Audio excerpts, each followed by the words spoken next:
उस दिन मेरे भाई और मुझे फैसला करना था कि हम दोनों में से कौन किस माता पिता के साथ रहेगा। ह्यूगो ने एक पल भी नहीं सोचा, उसने सीधे पापा को चुना जो एक फैक्ट्री ओनर थे, और मैं माँ के साथ रह गया जिनके पास कोई नौकरी नहीं थी। हम दोनों में से किसी ने भी नहीं सोचा था कि सिर्फ एक महीने बाद पापा की फैक्ट्री बैंकरप्ट हो जाएगी। ह्यूगो अपने पिता के साथ कर्ज वसूलने वालों से बचता हुआ सड़कों पर भटकने लगा। वहीं दूसरी तरफ माँ ने एक अमीर आदमी से शादी कर ली और मैं उनके साथ लग्जरी लाइफ जीने लगा। मुझे इतनी अच्छी जिंदगी जीते देखकर ह्यूगो से सहन नहीं हुआ। जलन में अंधा होकर उसने अपनी कार सीधे मेरी तरफ मोड़ दी, और फिर जब मैंने दोबारा आंखें खोली तो पता चला कि मेरा रीबर्थ हो चुका था। मैं उसी दिन वापस आ गया था जिस दिन मेरे माता पिता का डाइवोर्स हुआ था और हम दोनों भाइयों को अलग किया गया था। तभी जेराल्ड ने बिल्कुल वही बात कही जो पिछली जिंदगी में कही थी। फैक्ट्री का बिजनेस अभी बहुत खराब चल रहा है, मैं सिर्फ एक बच्चे का खर्च उठा सकता हूँ। लियाम कमजोर है और हमेशा बीमार रहता है, वह तुम्हारे साथ जाएगा। ह्यूगो ताकतवर है, वह मेरे साथ रहेगा और फैक्ट्री में मेरा हाथ भी बटाएगा। जेराल्ड की नजरें इधर उधर घूम रही थी। उसमें इतनी भी हिम्मत नहीं थी कि हम में से किसी की आंखों में देखकर बात कर सके। माँ ने ताना मारते हुए कहा, जेराल्ड तुमने तो सब पहले से प्लान कर रखा था, है ना? मैंने सुना है कि तुम्हारी फैक्ट्री जल्द ही रीडेवलपमेंट प्रोजेक्ट के लिए खरीदी जाने वाली है। तुम ह्यूगो को अपने पास रखना चाहते हो ताकि कॉम्पेंसेशन का सारा पैसा खुद रख सको और इस बीमार बच्चे को मेरे ऊपर छोड़ दो। सुन लो, ऐसा कभी नहीं होगा। मैं ह्यूगो को अपने साथ ले जाऊंगी। लियाम तुम्हारे पास रहेगा। पिछली जिंदगी में यहीं से सब कुछ बिखर गया था। दोनों मुझे एक दूसरे की तरफ धकेल रहे थे। कोई भी मुझे अपने साथ नहीं रखना चाहता था। दोनों की पहली पसंद सिर्फ एक थी, चालाक, स्मार्ट और सबका दिल जीत लेने वाला ह्यूगो, और मैं जैसे कोई बेकार चीज हूँ। आखिर में मुझे माँ के साथ भेज दिया गया। उधर पापा ने फैक्ट्री का कॉम्पेंसेशन मनी मिलते ही सीधे जुए के अड्डे का रास्ता पकड़ लिया और एक एक पैसा हार गए। इधर माँ ने तलाक के कुछ समय बाद ही शहर के सबसे ताकतवर फाइनेंशियल एम्पायर के मालिक विक्टर से शादी कर ली। तभी बहस के बीच एक आवाज गूंजी, मैं माँ के साथ जाऊंगा, मुझे कोई मत रोको। पूरा कमरा एकदम शांत हो गया। सबके चेहरे पर साफ हैरानी थी। क्या सबसे छोटा बेटा हमेशा पापा का सबसे प्यारा नहीं होता? ह्यूगो ने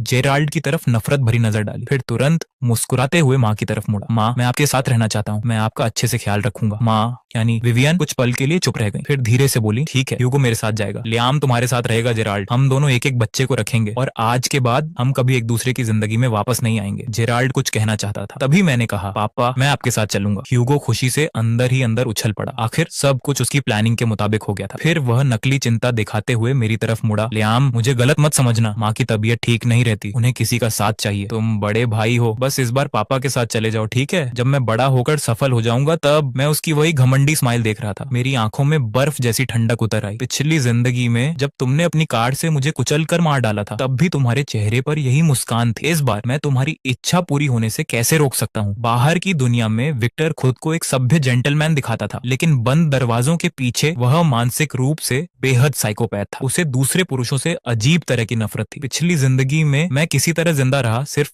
उसकी मौत देखने तक। इस बार उम्मीद है ह्यूगो तुम्हारी हड्डियां भी तुम्हारी जुबान जितनी मजबूत हो। मैं शांत आवाज में बोला, कोई बात नहीं, अगर ह्यूगो इतना ही माँ का भक्त है तो वही माँ का ख्याल रखिए। अब जल्दी से डॉक्यूमेंट्स पर सिग्नेचर कर दो। विवियन को डर था कि कहीं जेराल्ड अपना फैसला न बदल दे। उन्होंने तुरंत तलाक के पेपर्स उठाए, फौरन सिग्नेचर किए और ह्यूगो का हाथ पकड़कर वहां से चली गई। जाते जाते ह्यूगो ने पीछे मुड़कर मेरी तरफ देखा और होंठ हिलाकर कहा, गरीब, लूजर। जेराल्ड कुछ देर तक तलाक के पेपर्स को घूरता रहा। उसका चेहरा गुस्से से लाल हो गया, फिर मेरी तरफ देखकर बोला, क्या देख रहा है मनहूस? मेरी पूरी जिंदगी बदकिस्मती में बीती है, अब तेरे जैसे बोझ को भी मुझे ही पालना पड़ेगा। इतना कहकर वह गुस्से में बाहर निकल गया। चल पीछे, क्या तुझे गोद में उठाकर ले जाऊं? मैं उसकी झुकी हुई लेकिन तेज चाल को देखता रहा। मैं जेराल्ड को अच्छी तरह जानता था, लेकिन ह्यूगो अपनी सारी चालाकी के बावजूद एक बहुत बड़ी बात नहीं जानता था। पिछली जिंदगी में जेराल्ड सच में बैंकरप्ट हो गया था, लेकिन 5 साल बाद उसकी किस्मत बदल गई। एक रात जब वह शराब पीकर घर लौट रहा था, उसे सड़क किनारे एक महिला गिरी हुई मिली। उसे हार्ट अटैक आया था। जेराल्ड ने बिना कुछ सोचे उसकी जान बचा ली। वह महिला थी सेरेना। भविष्य में वही नोवाटेक ग्रुप की चेयरवुमन बनी, एक ऐसी बिलियनर जिसने अपनी मेहनत से पूरा बिजनेस एम्पायर बनाया। पिछली जिंदगी में उस समय जेराल्ड के साथ ह्यूगो था, लेकिन ह्यूगो ने सेरेना के संघर्ष के दिनों का मजाक उड़ाया, उसकी खराब सेहत और छोटे स्टार्टअप को हमेशा नीचा दिखाया। इतना ही नहीं, उसने सेरेना की इमरजेंसी हार्ट मेडिसिन तक चुरा ली और उन्हें बेचकर गेम खेलने के लिए पैसे जुटाए। सेरेना यह सब कभी नहीं भूली। उसने जेराल्ड और ह्यूगो दोनों से सारे रिश्ते खत्म कर दिए, बस थोड़ा सा पैसा देकर हमेशा के लिए चली गई। लेकिन वे दोनों कभी नहीं समझ पाए कि सेरेना को सिर्फ अपनी जान बचाने वाला इंसान नहीं चाहिए था, उसे एक परिवार चाहिए था। ऐसा इंसान जो सच में उसे समझे और हर मुश्किल में उसके साथ खड़ा रहे। वह जगह कभी तुम्हारी थी ही नहीं ह्यूगो, वह मेरी है। मैं जेराल्ड के पीछे पीछे उसके छोटे से 1 रूम फ्लैट में पहुंचा। फर्श पर खाली बियर की बोतलें और खाने के डिब्बे बिखरे पड़े थे। पूरा कमरा बदबू से भरा हुआ था। जेराल्ड ने मुझे स्टोर रूम में धकेल दिया। कमरा इतना छोटा था कि उसमें सिर्फ एक छोटी चारपाई आ सकती थी। फिर वह खुद सोफे पर बैठ गया, मोबाइल निकाला और किसी को कॉल किया। अरे ओल्ड वॉन्ग, आज रात एक आदमी कम है, जल्दी यहाँ आ जा। कॉल खत्म होते ही उसकी आंखों की उदासी गायब हो गई। उसकी जगह जुए के नशे में डूबे आदमी वाली पागल चमक वापस आ गई। उसने पूरे कमरे में छिपे सारे पैसे ढूंढकर इकट्ठा कर लिए। मैंने पूछा, पापा आप कहीं जा रहे हैं? वह झल्ला कर बोला, तुझे उससे क्या मतलब? अगर भूख लगे तो फ्रिज में नूडल्स रखे हैं। इतना कहकर उसने लोहे का दरवाजा जोर से बंद किया और बाहर चला गया। मैं हल्का सा मुस्कुराया। जाओ, सब कुछ हार आओ, क्योंकि अगर तुम पूरी तरह बर्बाद नहीं होगे तो अपनी हताशा मिटाने के लिए उस सड़क किनारे वाले ओल्ड झांग बारबेक्यू तक कभी नहीं पहुंचोगे और हमारी जिंदगी भी कभी नहीं बदलेगी। मैंने घर साफ करने की भी जरूरत नहीं समझी, सीधे हॉल में गया और उस दिन का अखबार उठाकर आखिरी पेज खोल लिया। वहां एक छोटी सी खबर छपी थी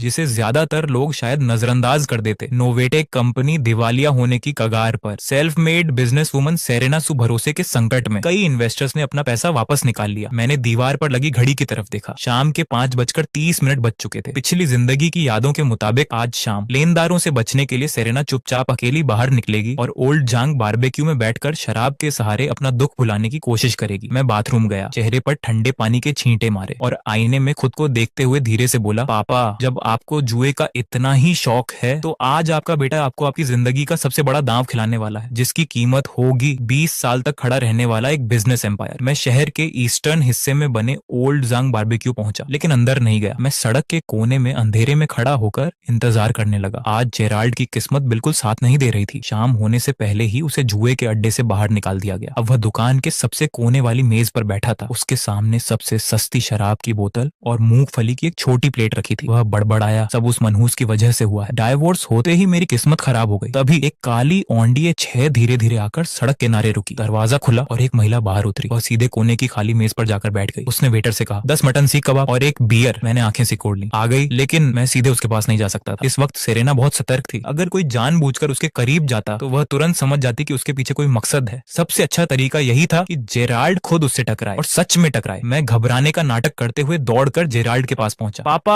आप यहाँ क्या कर रहे हैं? घर की पानी की पाइप फट गई है। मुझे देखते ही जेराल्ड भड़क गया। तो फट गई तो मैं क्या करूं? निकम्मे। वह कुर्सी से उठा और मुझे थप्पड़ मारने के लिए हाथ उठाया। मैं जानबूझकर पीछे हट गया, लेकिन मैंने पहले ही हिसाब लगा लिया था कि किस तरफ हटना है। उसका थप्पड़ हवा में रह गया। उसका पैर स्टूल में फंस गया और उसका बैलेंस बिगड़ गया। वह पीछे की तरफ लड़खड़ाया और सीधे उस महिला से टकरा गया जो हाथ में बियर लेकर आ रही थी। वह थी सेरेना। उसे संभलने का मौका भी नहीं मिला। जेराल्ड पूरी ताकत से उसे टकराया। पहले से ही कमजोर सेरेना का चेहरा पल भर में सफेद पड़ गया। उसने तुरंत अपनी छाती पकड़ ली और दर्द से झुक गई, लेकिन जेराल्ड फिर भी चिल्लाया, अरे देखकर नहीं चल सकती? मेरी कमर तोड़ दी, अब पैसे निकाल। आसपास बैठे लोग भी इकट्ठा हो गए। सब अपनी अपनी बातें करने लगे। सेरेना की सांसें तेज हो गईं। उसके माथे पर ठंडा पसीना आ गया। उसने कांपते हाथ से अपना बैग पकड़ने की कोशिश की, लेकिन जेराल्ड ने अपना पैर उसके बैग पर रख दिया ताकि खुद को पीड़ित साबित कर सके। नशे में धुत जेराल्ड पीछे हटने को तैयार ही नहीं था। उसी वक्त जब सेरेना की आंखों के सामने अंधेरा छाने लगा और वह बेहोश होने वाली थी, मैंने जोर से जेराल्ड को धक्का दिया। उसके ऊपर से हटिए। जेराल्ड गुस्से से मेरी तरफ देखने लगा। नालायक, तूने मुझे धक्का देने की हिम्मत कैसे की? मैं तुरंत घुटनों के बल बैठ गया। सेरेना का बैग अपनी तरफ खींचा, साइड वाली जेब खोली और बिना देर किए इमरजेंसी मेडिसिन निकाल ली। मैंने दवा उसके मुंह में रखी और उसकी पीठ को सहारा देते हुए धीरे से कहा, अब आप ठीक हो जाएंगी, दवा अभी असर करेगी, बस गहरी सांस लीजिए। धुंधली नजरों के बीच सेरेना ने एक लड़के का चेहरा देखा। उसकी आंखें बिल्कुल शांत थीं। उस पल आसपास का सारा शोर जैसे गायब हो गया। उसे सिर्फ मेरे हाथों की गर्माहट महसूस हो रही थी। कुछ मिनट बाद उसकी छाती का दर्द धीरे धीरे कम होने लगा। उसने धीमी आवाज में पूछा, तुम कौन हो? मैंने सिर झुकाकर कहा, मुझे माफ कर दीजिए, वो शराबी आदमी मेरे पिता हैं। आज आपके इलाज का पूरा खर्च मैं दूंगा। ये सुनते ही जेराल्ड फिर उसकी तरफ बढ़ा। मैंने उसका रास्ता रोक दिया और उसे पीछे धकेल दिया। इसके बाद मैं सेरेना को हॉस्पिटल ले गया। जब उसे होश आया तो मैंने कहा, डॉक्टर ने बताया है कि आपको कार्डियक सिंकोप, ज्यादा थकान और लो ब्लड शुगर, तीनों दिक्कतें एक साथ हुई थी। अच्छी बात यह रही कि इमरजेंसी मेडिसिन समय पर मिल गई। अगर कुछ मिनट और देर हो जाती तो इस समय आप आईसीयू में होती। सेरेना ने मुझे गौर से देखा, फिर ठंडी आवाज में पूछा, तुम्हारे पिता कहाँ हैं? मैंने जवाब दिया, नशा उतरने के लिए पुलिस स्टेशन में बैठे हैं। वह कुछ देर तक मुझे देखती रही, फिर बोली, तुम्हें डर नहीं लगता कि बाद में वो तुमसे बदला लेगा? मैं मुस्कुराया। उस पर बहुत लोगों का कर्ज है। इस वक्त मैं ही उसका एकमात्र सहारा हूँ। वो मेरा कुछ नहीं बिगाड़ेगा। फिर मैंने उसकी आंखों में देखते हुए कहा, लेकिन सेरेना, इस समय आपको नोवेटेक की कैश प्रॉब्लम की ज्यादा चिंता नहीं करनी चाहिए। जब आप बेहोश थी तब आपका फोन लगातार बज रहा था। उसकी आंखें तुरंत तेज हो गईं। तुमने मेरा फोन देखा? तुम्हें किसने भेजा है? मैंने अपने बैग से एक मुड़ा हुआ कागज निकाला और उसकी तरफ बढ़ा दिया। मेरा नाम लियाम है, मुझे किसी ने नहीं भेजा, लेकिन अगर आप मुझे सिर्फ 2 मिनट दें तो मैं आपकी सप्लायर प्रॉब्लम का ऐसा हल बता सकता हूँ जिससे हालात और खराब होने से पहले संभल जाएंगे। सेरेना ने कागज खोला। उसकी आंखें फैल गईं। उसमें कोई बड़ा बिजनेस मॉडल नहीं था, सिर्फ एक आसान सा सप्लाई चेन डायग्राम बना हुआ था। जिस सॉल्यूशन को ढूंढ ढूंढने में उसे पिछली जिंदगी में पूरे 3 महीने लग गए थे। आज मैंने वही जवाब पहले से तैयार करके उसके सामने रख दिया था। मैंने शांत आवाज में कहा, टाइटान ग्रुप ने आपके मैन पार्ट्स की सप्लाई रोक दी है, लेकिन वो छोटे छोटे कॉन्ट्रैक्ट मैन्युफैक्चरर्स का रास्ता कभी नहीं रोक सकते। अभी तुरंत उन सभी को ऑर्डर दे दीजिए और उनसे वादा कीजिए कि भविष्य में उन्हें कंपनी के शेयर्स मिलेंगे। सेरेना ने मेरी बात बीच में ही रोक दी। आखिर तुम चाहते क्या हो? पैसे या अपने पिता की जेल की सजा कम करवाना चाहते हो? मैंने शांत आवाज में कहा, मुझे पैसे नहीं चाहिए, मुझे सिर्फ आपकी टीम में एक जगह चाहिए। सेरेना, मुझे नोवेटेक के भविष्य पर पूरा भरोसा है। मैं ये प्लान और आने वाले 4 साल की अपनी मेहनत सब आपको दे सकता हूँ। बदले में मुझे सिर्फ कंपनी के 5% शेयर्स चाहिए, जिसे इस समय हर कोई बेकार समझ रहा है। सेरेना मुझे ऐसे देखने लगी जैसे मैं पागल हो गया हूँ। उसकी नजर में ये बहुत बड़ा रिस्क था, लेकिन जब उसने मेरी आंखों में देखा तो उसे वहां सिर्फ एक जिद्दी लड़का नहीं दिखा, उसे दिखा अटूट आत्मविश्वास, बड़ी सोच और जीतने का पूरा भरोसा। बहुत समय बाद उसे किसी के साथ अजीब सी सुरक्षा महसूस हुई। आखिरकार उसने कहा, ठीक है, डील मंजूर है, लेकिन अगर तुमने मेरे साथ कोई चाल चली तो मैं तुम्हें इस दुनिया में जन्म लेने पर पछताने पर मजबूर कर दूंगी। उसी समय शहर के दूसरे छोर पर एक आलीशान हवेली की सीढ़ियों से एक आदमी नीचे उतरा। गुड इवनिंग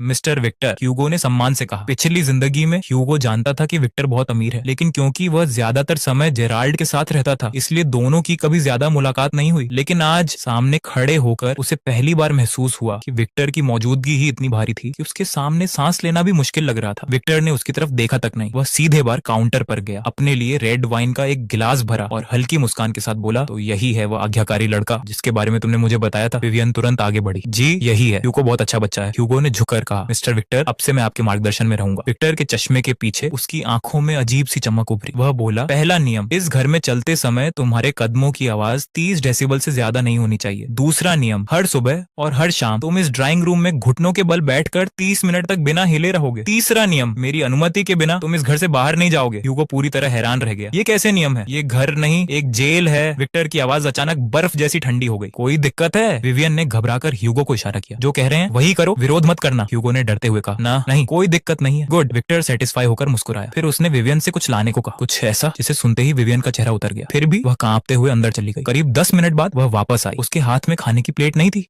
बल्कि एक लंबा पतला चांदी जैसा चमकता हुआ विप और शुद्ध सोने का बना कॉलर था। विक्टर ने ठंडी आवाज में कहा, इसे पहन लो। इस घर में इनाम मिलने से पहले आज्ञा मानना सीखना पड़ता है। ह्यूगो ने डरकर विवियन की तरफ देखा। विवियन ने धीरे से कहा, बस उनकी बात मान लो, यही उनका सिखाने का तरीका है। ये तुम्हारी भलाई के लिए है। ह्यूगो जोर से चिल्लाया, नहीं, मैं ये नहीं करूंगा। उसी पल उसे समझ आ गया कि वह कहाँ आ गया है। ये कोई घर नहीं था, एक मॉन्स्टर का पिंजरा था। वह तुरंत मुड़ा और भागने लगा। पिछली जिंदगी में ह्यूगो ने सिल्वरलियाम की शानदार जिंदगी देखी थी, लेकिन उसने कभी ये नहीं जाना कि उन महंगे सूट्स के नीचे उसके पूरे शरीर पर पुराने जख्मों के निशान छिपे थे। विक्टर को कभी बेटे की जरूरत नहीं थी, उसे चाहिए था एक ऐसा इंसान जिसे वह पूरी तरह अपने कंट्रोल में रख सके और धीरे धीरे उसे तोड़ दे। और विवियन इस हवेली में अपनी जगह बचाने के लिए बहुत पहले ही उसकी साथी बन चुकी थी। अगले ही पल विक्टर का विप हवा को चीरता हुआ सीधे ह्यूगो की पिंडली पर पड़ा। ह्यूगो दर्द से चीख पड़ा और जमीन पर गिर गया। विक्टर ने अपना जूता उसके हाथ पर रख दिया, फिर बोला, भागना चाहते हो? जिस पल तुम इस घर में आए हो, अब यहाँ से बाहर सिर्फ एक ही तरह निकलोगे, ताबूत में। तब तक तुम मेरे कुत्ते हो। उस रात पूरी हवेली में बस ह्यूगो की दबी हुई सिसकियां ही सुनाई देती रहीं। 3 दिन बाद जेराल्ड डिटेंशन सेंटर से बाहर निकला। वह पहले से काफी दुबला लग रहा था, लेकिन बाहर उसका इंतजार वह कमजोर और बीमार लियाम नहीं कर रहा था जिसे वह जानता था। उसके सामने एक काली ऑनडीए 6 खड़ी थी। मैं आगे वाली सीट पर बैठा था। मेरे चेहरे पर वही शांति थी, लेकिन मेरे पूरे व्यक्तित्व में बदलाव आ चुका था। मेरे आसपास का माहौल ही अलग महसूस हो रहा था। जेराल्ड मुझे हैरानी से देखने लगा। ये कार किसकी है? तुम्हारे पास इतने पैसे कहाँ से आए? कहीं कोई इल्लीगल काम तो नहीं कर रहे? मैंने कुछ नहीं कहा, बस एक डॉक्यूमेंट उसकी तरफ बढ़ा दिया। उसमें साफ लिखा था, मैं उसका पूरा कर्ज चुका दूंगा, बदले में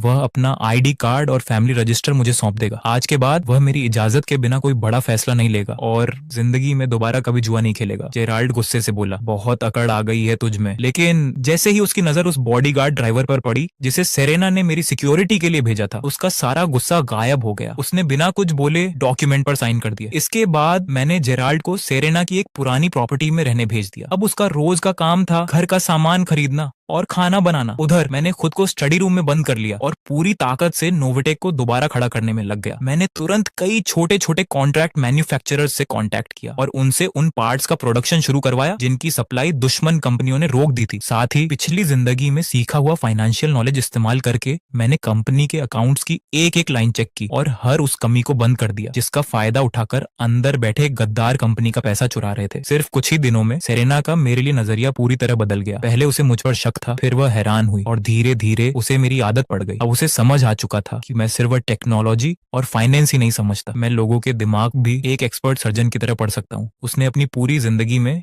मेरे जैसा इंसान कभी नहीं देखा था। लेकिन ये शांति ज्यादा दिन नहीं चली। एक हफ्ते बाद जब विक्टर बिजनेस ट्रिप पर गया हुआ था और विवियन ब्यूटी सैलून गई हुई थी, तभी ह्यूगो को आखिरकार वहां से भागने का मौका मिल गया। ह्यूगो किसी तरह उस हवेली से भाग निकला। उसके पूरे शरीर पर चोटों के निशान थे, कपड़े फटे हुए और गंदे थे। उसने विवियन के कुछ पैसे चुराकर जेब में भर लिए थे। फिर वह सीधे मेरे और जेराल्ड के पास आ गया। वह किसी भी कीमत पर चाहता था कि हम उसे फिर से अपने साथ रख लें। उसी शाम नोवटेक के संकट से बाहर आने की खुशी में एक सेलिब्रेशन डिनर रखा गया था। हम एक शानदार सी फूड रेस्टोरेंट के बाहर खड़े थे। तभी ह्यूगो ने हमारा रास्ता रोक लिया। उसने एक गंदी सी हुडी पहन रखी थी, बाल पूरी तरह बिखरे हुए थे, आंखें धंसी हुई थी। उसे देखकर कोई भी कह देता कि वह कई दिनों से सड़कों पर भटक रहा है। फिर उसकी नजर मुझ पर पड़ी। मैं साफ सुथरे कैजुअल सूट में पूरी शांति से सेरेना के पास खड़ा था। यह देखकर ह्यूगो की आंखों में जलन साफ दिखाई देने लगी। वह गुस्से में मेरी तरफ दौड़ा। तुमने मुझे फंसाया। तुम पहले से जानते थे कि वह आदमी मॉन्स्टर है ना? मैंने बिना कोई भाव बदले उसकी तरफ देखा, फिर शांत आवाज में कहा, मुझे समझ नहीं आ रहा तुम क्या कह रहे हो। वह रास्ता तुमने खुद चुना था, अब चाहे वही रास्ता तुम्हें बर्बाद कर दे, उसे पूरा भी तुम्हें ही करना होगा। मेरी बात सुनते ही वह और भड़क गया। वह तुरंत सेरेना की तरफ मुड़ा। इन दोनों की बातों में मत आइए। यह बूढ़ा आदमी जुआरी है और ये लड़का बहुत बड़ा धोखेबाज है। दोनों सिर्फ आपके पैसों के पीछे हैं। लेकिन इस बार ना मैंने कुछ किया और ना ही जेराल्ड ने। इस बार आगे बढ़ी सेरेना। उनका चेहरा बिल्कुल ठंडा था। उन्होंने बिना कुछ बोले पूरा हाथ घुमाकर ह्यूगो के गाल पर एक जोरदार थप्पड़ जड़ दिया। फिर उन्होंने ठंडी नजर से जेराल्ड की तरफ देखा। तो यही वह बेटा है जिसे तुम्हारी एक्स वाइफ अपने साथ ले गई थी? जरा भी तमीज नहीं है। थप्पड़ इतना जोरदार था कि ह्यूगो लड़खड़ाकर पीछे हट गया। वह हैरानी से सेरेना को देखने लगा। तो तुमने मुझे थप्पड़ मारा? तुम जानती भी हो मेरा बाप कौन है? विक्टर। मैं उससे कहूंगा कि वह तुम्हें बर्बाद कर देगा। सेरेना हल्का सा मुस्कुराई। उन्होंने अपना बिजनेस कार्ड निकाला और ह्यूगो के सामने फेंक दिया। जाओ विक्टर से जाकर कहना मेरा नाम सेरेना सू है। अगर वह अपने पाले हुए कुत्तों को कंट्रोल नहीं कर सकता तो मुझे उसका पूरा कैनल गिराने में भी कोई दिक्कत नहीं होगी। ह्यूगो सेरेना को नहीं पहचानता था, लेकिन उसने देखा कि उनके चारों तरफ सिक्योरिटी गार्ड्स और होटल का पूरा स्टाफ पूरी इज्जत के साथ खड़ा था और जेराल्ड का चेहरा भी डर से उतर चुका था। उसी पल उसे समझ आ गया कि उसने गलत इंसान से पंगा ले लिया। जब धमकी देना बेकार साबित हुआ तो उसने तुरंत अपना तरीका बदल लिया। वह रोते हुए जेराल्ड के पैरों में गिर गया। पापा, मैं नर्क जैसी जिंदगी जी रहा हूँ। विक्टर मुझे रोज मारता है। माँ को मेरी बिल्कुल परवाह नहीं। मैं बस घर वापस आना चाहता हूँ। अपने बेटे को रोता देखकर जेराल्ड का दिल एक पल के लिए पिघल गया, लेकिन अगले ही पल उसे मेरी बात याद आ गई। अगर विक्टर को पता चल गया कि उसने ह्यूगो को वापस अपने घर रख लिया है तो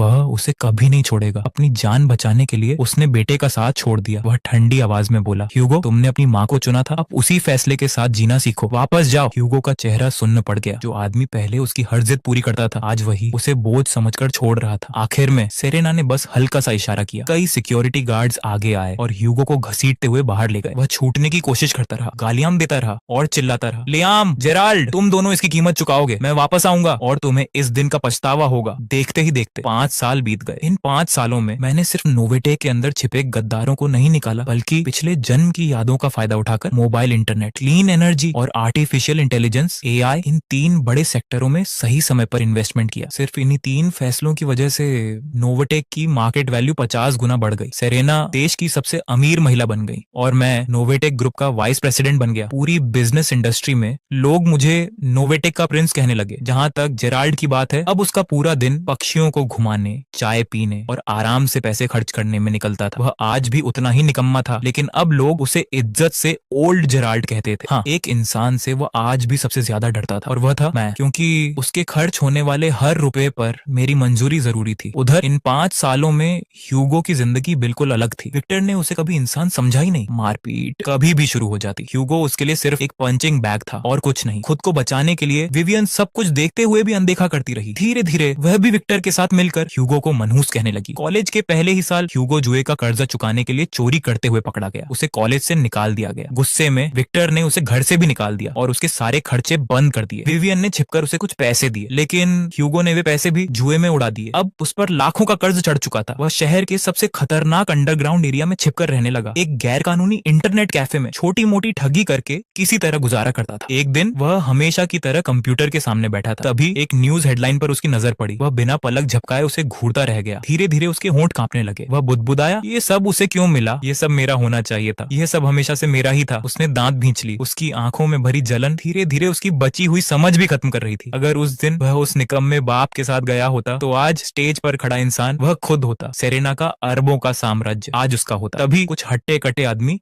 इंटरनेट कैफे का दरवाजा लात मारकर अंदर घुसा। ह्यूगो बाहर निकल! उन्हें देखते ही ह्यूगो पीछे वाले दरवाजे से भाग निकला। उसे अच्छी तरह पता था अगर उसने कर्ज नहीं चुकाया तो वे लोग उसे जिंदा नहीं छोड़ेंगे। कांपते हाथों से उसने अपना टूटा हुआ मोबाइल निकाला और कॉन्टैक्ट लिस्ट खोली। विवियन ने उसे पहले ही ब्लॉक कर दिया था। विक्टर से मदद मांगने का सवाल ही नहीं था। आखिर में उसकी उंगली एक नाम पर जाकर रुक गई, ओल्ड मैन जेराल्ड। ह्यूगो दूर चमक रही नोवेटेक टावर की लाइट्स को घूरता रहा। धीरे धीरे उसके दिमाग में एक बहुत खतरनाक प्लान बनने लगा। हर पल उसके मन का जहर बढ़ता जा रहा था। अगर प्यार से काम नहीं बनेगा तो जबरदस्ती करनी पड़ेगी। वह बूढ़ा आदमी अब देश की सबसे अमीर औरत का बिजनेस पार्टनर है। उसके पास अब बहुत पैसा होगा। ह्यूगो ने तुरंत फोन मिलाया। पापा मेरी मदद करो, मेरा किडनैप हो गया है। ये लोग $5 लाख मांग रहे हैं। अगर पैसे नहीं मिले तो मेरे दोनों हाथ तोड़ देंगे। जेराल्ड घबरा गया। आखिर ह्यूगो वही बेटा था जिसे उसने सबसे ज्यादा प्यार किया था। उसका दिल पिघल गया। उसने न मेरी मदद मांगी और न ही सेरेना की। चुपचाप घर से कैश और कुछ कीमती एंटीक आइटम्स उठाए और अकेला ही शहर के वेस्टर्न में पड़े एक बंद टेक्सटाइल फैक्ट्री की तरफ निकल गया। उधर फोन रखते ही ह्यूगो के चेहरे पर एक खतरनाक मुस्कान फैल गई। उसकी आंखें किसी शिकारी की तरह चमक रही थीं। वह धीरे से बोला, बूढ़े आखिरी बार तुम्हारा इस्तेमाल कर लेता हूँ। आखिर मुझे इस हालत तक पहुंचाने वाला तुम्हारा प्यारा बेटा लियाम ही है। जब जेराल्ड घबराते हुए फैक्ट्री पहुंचा तो उसने देखा ह्यूगो एक टूटी हुई कुर्सी से बंधा हुआ था। उसके हाथ पीछे बंधे थे। सामने 3 टैटू वाले गुंडे खड़े थे जिनके हाथों में लोहे की पाइप थी। जेराल्ड ने तुरंत दोनों हाथ ऊपर कर दिए। भाइयों आराम से बात करते हैं, मैं पैसे लेकर आया हूँ, प्लीज मेरे बेटे को मत मारिए। देखिए ये कैश है और ये एक पुराना फूलदान है जिसकी कीमत लाखों में है। बस ह्यूगो को छोड़ दीजिए। ये सब आपका। उन गुंडों का लीडर जिसके चेहरे पर लंबा निशान था धीरे से मुस्कुराया। हमने पूरी इन्फॉर्मेशन निकाल ली है। तुम्हारी पार्टनर सेरेना सू है और तुम हमारे सामने सिर्फ इतने पैसे लेकर आए हो। क्या हम तुम्हें भिखारी लगते हैं? जेराल्ड घबराकर बोला, मेरे पास सच में इससे ज्यादा नहीं है। घर का सारा पैसा लियाम संभालता है। उसी समय जो ह्यूगो अभी तक बंधा हुआ दिख रहा था वह आराम से खुद ही रस्सियां खोलकर खड़ा हो गया। धीरे धीरे चलते हुए वह जेराल्ड के सामने आ गया। उसने कीचड़ से सने बूढ़े जेराल्ड को ऐसे देखा जैसे कोई सड़क पर पड़े मरे हुए कुत्ते को देखता है। वह हंसते हुए बोला, पापा आपने तो सच में मुझे निराश कर दिया। मैंने साफ कहा था 5 लाख कैश और आप एक पुराना फूलदान लेकर बार्गेन करने आ गए। जेराल्ड की आंखों में आंसू आ गए। तो ये सब तुम्हारा ही प्लान था? ह्यूगो मैं तुम्हारा पिता हूँ, तुम मेरे साथ ऐसा कैसे कर सकते हो? मैं तो तुम्हें बचाने आया था। इतना सुनते ही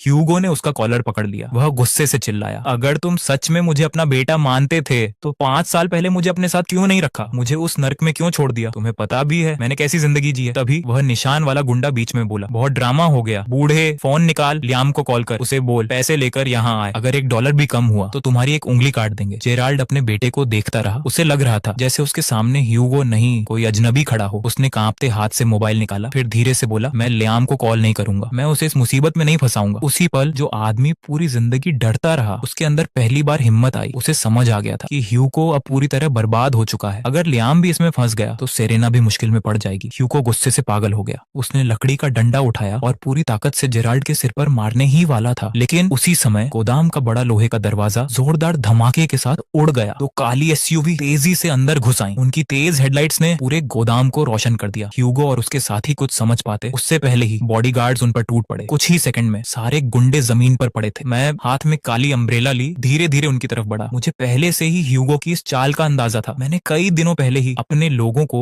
उसकी हर हरकत पर नजर रखने के लिए लगा दिया था। अब मेरे पास उसके खिलाफ पूरे एविडेंस थे। ह्यूगो घुटनों के बल गिर गया। वह रोते हुए बोला, लियाम मुझसे गलती हो गई, उन्होंने मुझे मजबूर किया था। मैं कसम खाता हूँ माँ की खातिर बस इस बार मुझे माफ कर दो। मैं धीरे धीरे उसके सामने पहुंचा। फिर मैंने उसकी जेब से पहले से छिपाया हुआ छोटा लिसनिंग डिवाइस निकाल लिया। मैंने उसे प्ले किया। अंदर से ह्यूगो की अपनी आवाजें सुनाई देने लगी। उसकी पूरी किडनैपिंग प्लान शुरू से आखिर तक रिकॉर्ड थी। बूढ़े अगर पैसे नहीं दिए तो अपने बेटे को निर्दयी मत कहना। अपनी ही आवाज सुनते ही ह्यूगो पूरी तरह टूट गया। वह मेरे पैरों में गिर पड़ा, रोते हुए बोला, प्लीज मुझे पुलिस के हवाले मत करना। मैंने शांत आवाज में कहा, तुम्हें जुआ बहुत पसंद है तो चलो मैं भी तुम्हारे साथ एक डील करता हूँ। मैं तुम्हारा $5 लाख का कर्जा चुका दूंगा, लेकिन आज से तुम्हें साउथ ईस्ट एशिया के एक रिहेबिलिटेशन कैंप भेजा जाएगा। वहाँ ना इंटरनेट होगा ना आजादी, सिर्फ मेहनत और अपनी गलतियों पर सोचने का समय। जब तक तुम अपनी मेहनत से पूरे $5 लाख नहीं चुका देते तब तक घर लौटने की कोई बात नहीं होगी। ह्यूगो डरकर चिल्लाया, वह तो नर्क है, मैं वहाँ नहीं जाऊंगा। उसने आखिरी उम्मीद से कोच जेराल्ड की तरफ देखा, लेकिन इस बार जेराल्ड का दिल नहीं पिघला। उसने मुंह फेर लिया और बॉडीगार्ड्स को ह्यूगो को ले जाने दिया। ह्यूगो का मामला खत्म होने के बाद अब बारी थी विवियन और विक्टर की। मैंने अपने असिस्टेंट को आदेश दिया कि विक्टर के सारे फाइनेंशियल रिकॉर्ड्स और उसके हर छिपे हुए स्कैम के एविडेंस सीधे फाइनेंशियल रेगुलेटरी डिपार्टमेंट को भेज दिए जाए। अगली सुबह जैसे ही स्टॉक मार्केट खुला, विक्टर की कंपनी के शेयर्स तेजी से गिरने लगे। हालत इतनी खराब हो गई कि ट्रेडिंग रोकनी पड़ी। विक्टर लाल आंखों से स्क्रीन को घूर रहा था। उसकी नजर सिर्फ नीचे गिरते ग्राफ पर थी। वह गुस्से से चिल्लाया, पता करो ये सब किसने किया है। उसका सेक्रेटरी घबराकर बोला, सर जिस सोर्स से ये जानकारी भेजी गई थी वह विदेशी सर्वर्स के जरिए भेजी गई है। उसे ट्रेस करना नामुमकिन है, लेकिन एक शॉर्ट सेलिंग कंपनी ने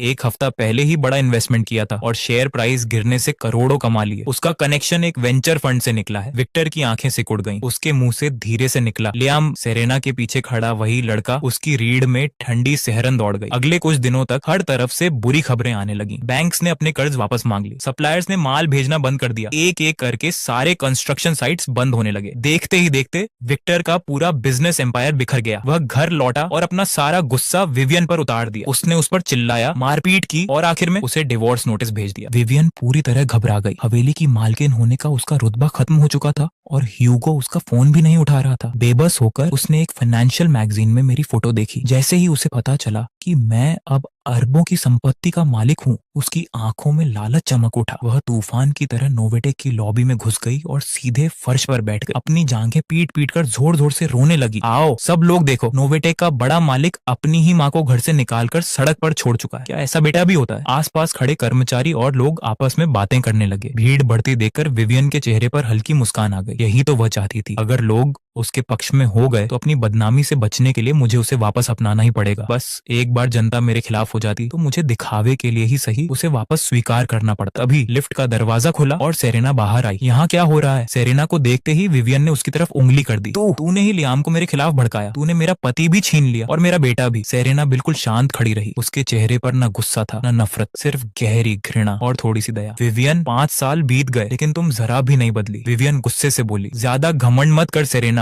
मैं लियाम की सगी माँ हूँ। जब तक मैं जिंदा हूँ वह मेरा बेटा रहेगा। कानून भी यही कहता है। लेकिन इस बार जवाब देने के लिए आगे आया जेराल्ड। अब वह पहले वाला टूटा हुआ इंसान नहीं था। वह पूरे आत्मविश्वास के साथ सबके सामने खड़ा हो गया। उसने विवियन का असली चेहरा सबके सामने खोलकर रख दिया। उसका लालच, दौलत के पीछे भागना और ह्यूगो की किडनैपिंग वाली साजिश, सब कुछ। जेराल्ड बोला, तलाक के अग्रीमेंट में सब साफ लिखा था। लियाम मेरे साथ रहेगा, ह्यूगो तुम्हारे साथ रहेगा और उसके बाद हम दोनों एक दूसरे की जिंदगी में कभी दखल नहीं देंगे। ये बात तुमने ही कही थी। उस वक्त मैं कर्ज में डूबा हुआ था। मेरे साथ एक बीमार बेटा था। तुमने लियाम को बोझ कहा था। तुम ह्यूगो को लेकर अपनी अमीर जिंदगी जीने चली गई और हमें कचरे की तरह छोड़ दिया। तब तुम्हारा माँ वाला प्यार कहाँ था? विवियन के पास कोई जवाब नहीं था। जेराल्ड एक कदम और आगे बढ़ा, और तुम्हारा प्यारा ह्यूगो, कुछ दिन पहले उसने मेरा किडनैपिंग कराया था। वह मुझे मरवाना चाहता था। क्या तुम्हें इसकी जरा भी खबर थी? नहीं, तुम तो अपनी आलीशान जिंदगी में मस्त थी। अब विक्टर बर्बाद हो चुका है, ह्यूगो जेल में है और तुम्हारे पास अब कोई नहीं बचा जिससे फायदा उठा सको। इसलिए अचानक तुम्हें याद आ गया कि तुम माँ हो। इतनी बेशर्मी भी अच्छी नहीं होती। भीड़ गुस्से में भर गई। चारों तरफ से लोग विवियन को खरी खोटी सुनाने लगे। अब उसमें वहां खड़े रहने की भी हिम्मत नहीं बची। वह शर्म से सिर झुकाकर वहां से चली गई। उसके बाद मैंने विक्टर के खिलाफ बिजनेस फ्रॉड का केस दर्ज कराया। साथ ही उसके क्रेडिटर्स को विवियन के नाम छिपाई गई सारी प्रॉपर्टी की जानकारी भी दे दी। अब उन दोनों के बचने का कोई रास्ता नहीं था। उधर साउथ ईस्ट एशिया में ह्यूगो बिल्कुल नहीं बदला, बल्कि पहले से भी ज्यादा खतरनाक बन गया। जिंदा रहने के लिए उसने लोगों का इस्तेमाल करना सीख लिया। अपने साथ काम करने वाले मजदूरों की चुगली करके वह कैंप सुपरवाइजर बन गया। बाद में एक लोकल क्राइम बॉस ने उसे गोद ले लिया। उसने अपना नाम बदलकर केविन रख लिया। 2 साल बाद प्लास्टिक सर्जरी करवाकर उसने अपना चेहरा भी बदल लिया। अब वह आधा विदेशी जैसा दिखता था। इसके बाद वह रेड रिवर कैपिटल का एग्जीक्यूटिव चेयरमैन बनकर शहर वापस लौटा। उसका सिर्फ एक ही मकसद था, मुझे बर्बाद करना, नोवेटेक को खत्म करना और मेरी पूरी दुनिया उजाड़ देना। सबसे पहले उसने चुपचाप ओपन मार्केट से नोवेटेक के शेयर्स खरीदने शुरू कर दिए। फिर उसने मीडिया का इस्तेमाल किया। हर तरफ झूठी खबरें फैलने लगी कि नोवेटेक अपने यूजर्स का प्राइवेट डेटा चुराता है। इन अफवाहों का असर इतना बड़ा हुआ कि कंपनी के शेयर्स लगातार गिरने लगे और सर्किट ब्रेकर तक लग गया। कंपनी के कई पुराने बोर्ड मेंबर्स भी मेरे खिलाफ हो गए। उन्होंने मुझे वाइस प्रेसिडेंट के पद से हटाने के लिए स्पेशल शेयर होल्डर्स मीटिंग बुलाने की मांग कर दी। केविन पूरे कॉन्फिडेंस के साथ बोर्डरूम में दाखिल हुआ। उसके चेहरे से साफ लग रहा था कि वह खुद को पहले ही विजेता मान चुका है। जब सेरेना को यह सब पता चला तो उसे गहरा सदमा लगा। उसकी पुरानी बीमारी फिर उभर आई और उसे तुरंत हॉस्पिटल ले जाना पड़ा। केविन को पूरा भरोसा था कि अब उसकी जीत पक्की पक्की है। वह उठकर मेरे पास आया, मेरे बिल्कुल करीब झुककर धीरे से बोला ताकि सिर्फ मैं ही सुन सकूं, लियाम चारों तरफ देखो, जो भी मेरे खिलाफ जाता है उसका यही हाल होता है। अभी इसी वक्त मेरे सामने घुटनों के बल बैठ जाओ, अगर मेरा मूड अच्छा हुआ तो शायद मैं तुम्हें और सेरेना को बचने का एक मौका दे दूं। मैंने धीरे धीरे सिर उठाया। मेरी आंखें हमेशा की तरह शांत थीं, लेकिन इस बार उनमें तूफान से पहले वाली खामोशी थी। मैंने पूछा, क्या तुम्हें सच में लगता है कि तुम जीत चुके हो? केविन हंसा। उसने अपने पीछे खड़े शेयर होल्डर्स की तरफ हाथ फैलाया। क्या मैं नहीं जीता? तुम्हारी सप्लाई चेन टूट चुकी है, कैश फ्लो खत्म हो चुका है, तुम्हारा सबसे बड़ा सहारा हॉस्पिटल में पड़ा है। अब बताओ तुम मेरे खिलाफ लड़ोगे कैसे? लेकिन उसे नहीं पता था कि मैं इस दिन की तैयारी बहुत पहले से कर चुका था। मैंने अपने असिस्टेंट की तरफ देखा। देश के सभी बड़े मीडिया हाउस को सूचना भेज दो, 3 दिन बाद नोवाटेक ग्लोबल प्रेस कॉन्फ्रेंस करेगा, हर सवाल का जवाब मैं खुद दूंगा। केविन ने तिरस्कार से मुस्कुराते हुए कहा, ठीक है, मैं भी देखूंगा। उम्मीद है तुम्हारे घुटने तुम्हारी जुबान जितने मजबूत होंगे। 3 दिन बाद पूरा स्पोर्ट्स अरीना खचाखच भरा हुआ था। जर्नलिस्ट्स, इंडस्ट्री के बड़े लोग और गुस्से से भरे लाखों यूजर्स वहां मौजूद थे। ऑनलाइन लाइव स्ट्रीम देखने वालों की संख्या 5 करोड़ पार कर चुकी थी। हर कोई सिर्फ एक चीज देखने आया था, या तो नोवाटेक आज पूरी तरह खत्म हो जाएगा या फिर अपनी सबसे बड़ी लड़ाई जीत लेगा। मैं अकेला स्टेज के बीचों बीच पहुंचा। मैंने पूरी भीड़ पर नजर डाली और बोलना शुरू किया। रेड रिवर कैपिटल ने हमारी चिप सप्लाई रोक दी। उन्होंने झूठ फैलाया कि हम यूजर्स का प्राइवेट डेटा चुराते हैं। उन्हें लगा कि विदेशी टेक्नोलॉजी के बिना हम सिर्फ कबाड़ हैं। उन्हें भरोसा था कि अगर वे हम पर लगातार दबाव बनाए रखेंगे तो हम उनके सामने घुटने टेक देंगे। इतना कहकर मैंने अपनी उंगलियां चटका दी। मेरे पीछे लगा विशाल स्क्रीन अचानक जगमगा उठा। उस पर एक बेहद जटिल, सटीक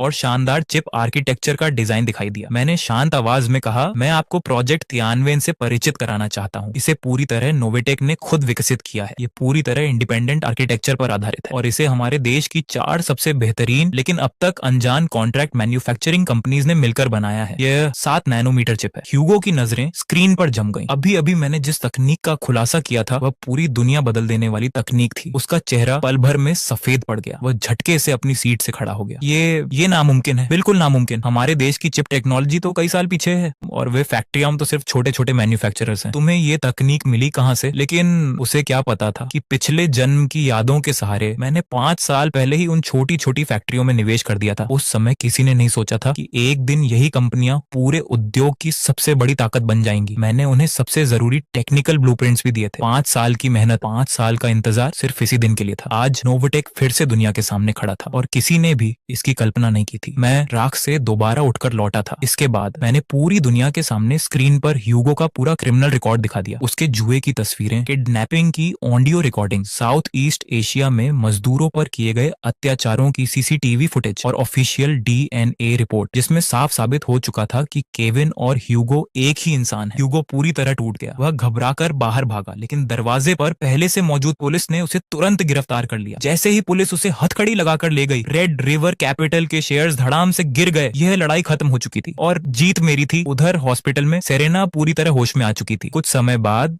मैं ह्यूगो से डिटेंशन सेंटर में मिलने गया। वह बहुत दुबला हो चुका था। उसके चेहरे से सारा घमंड गायब हो चुका था। मैंने शांत स्वर में कहा, मुझे तुम्हें एक बात बतानी है, विवियन पागल हो चुकी है। ह्यूगो ने तिरस्कार से हंसते हुए कहा, उस बूढ़ी औरत का दिमाग खराब हो गया? मुझे उससे क्या मतलब? वैसे भी अब वह किसी काम की नहीं थी। अगर वह इतनी निकम्मी न होती तो आज मैं यहाँ नहीं होता। मैंने उसकी आंखों में देखते हुए कहा, वह तुम्हारी वजह से पागल हुई है। मैंने जेब से एक फोटो निकाली। उसमें विवियन हॉस्पिटल के कपड़ों में बैठी थी। उसकी आंखें बिल्कुल खाली थी, चेहरे पर अजीब सी मुस्कान थी। मैंने धीरे धीरे कहना शुरू किया, जिस दिन तुम्हें गिरफ्तार किया गया उसी दिन वह पुलिस स्टेशन पहुंची थी। वह तुम्हारी जगह सारा अपराध अपने सिर लेना चाहती थी, लेकिन पुलिस ने उसे बताया कि साउथ ईस्ट एशिया में रहते हुए तुमने सिर्फ $2000 के जुए के कर्ज के बदले उसकी पर्सनल इंफॉर्मेशन और उसके घर का पता एक लोकल गैंग को बेच दिया था। उसे मिलने वाली हर धमकी, हर डराने वाला लेटर, हर कर्ज वसूलने वाला आदमी जिसने उसकी जिंदगी नरक बना दी, उन सब की वजह सिर्फ तुम थे। शुरू में उसे यकीन ही नहीं हुआ। वह बार बार कहती रही, मेरा बेटा ऐसा कभी नहीं कर सकता, वह बहुत अच्छा और संस्कारी है। फिर पुलिस ने उसे तुम्हारी ऑडियो रिकॉर्डिंग सुना दी। उसी पल उसके मुंह से खून निकल आया। जब उसे होश आया तो वह